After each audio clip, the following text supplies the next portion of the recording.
All right, example number 1. We're on unit number 5 now, page 2.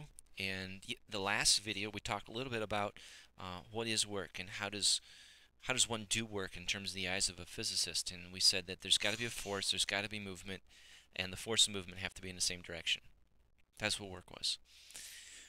Now we're going to take a look at some examples. And the first one is just lifting a book. So we're going to draw a free body diagram for the situation. We're going to label all the forces, label the displacement with an arrow, and then identify each force as causing the object to speed up or slow down. So lifting a book. So if I've got a book, so here's my book. If I lift it, that means I'm going to have to push up. So here's the force. And then maybe I'll put an arrow out to the side showing the motion. Those are both vectors, by the way. And there it is. So let's go through the definition of work. There's force.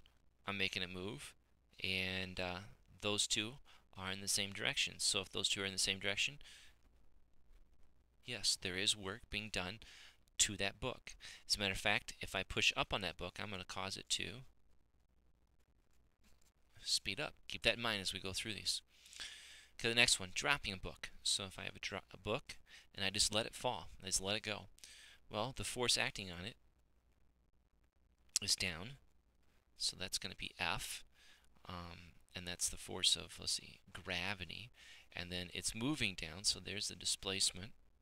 There's no other forces acting on it, so this force and this displacement are in the same direction, so yes, it is causing it to, is doing work because they're acting in the same direction, and it's causing it to speed up. There it is.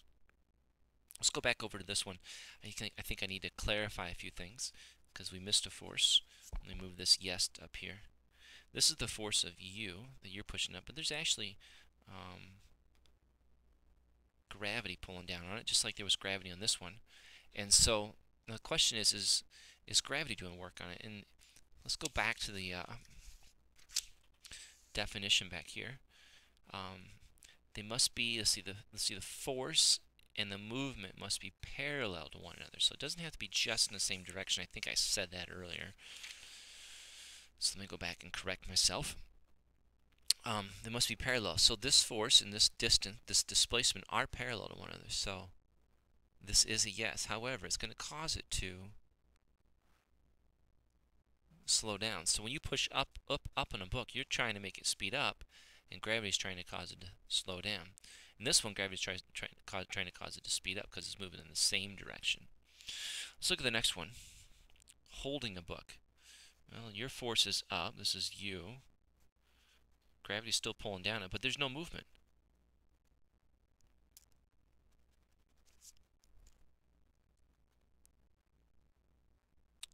And if there's no movement, there's no work. So no work. You gotta have movement. I don't care how hard you may be pushing, how hard you may be holding it.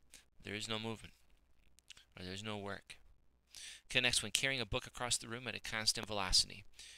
I think this one's the toughest one of them all to get straight. All right, so here's your book, and let's say it's moving across the room like this. Maybe you're carrying it like you would carry, like a waiter would carry your hot dish of whatever across the room to you.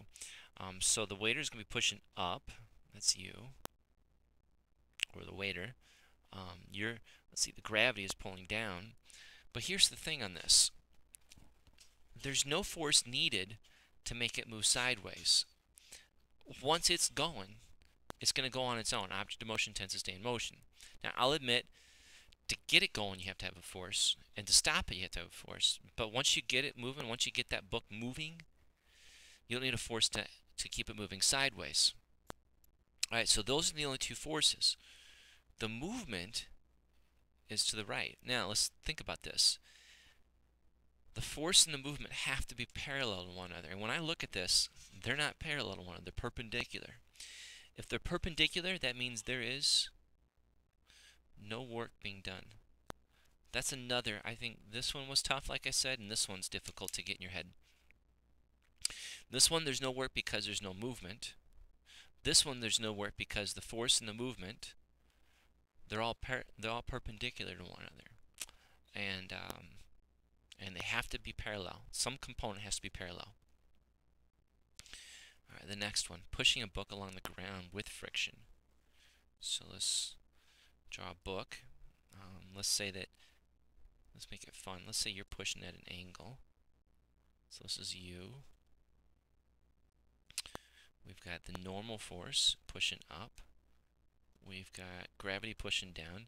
And if it's moving this way, then friction has to be pushing this way, has to be acting to oppose motion. So let's put an arrow down here for displacement because it's moving this way. Now let's go through them all. Let's go through the easy ones first. Is the normal doing work on the book? Well, the normal and displacement are perpendicular to one another, so it would be no.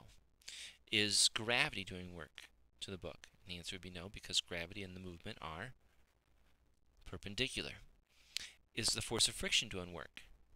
And the answer is yeah, because this arrow and this arrow are parallel. So the answer is yes, but it's causing it to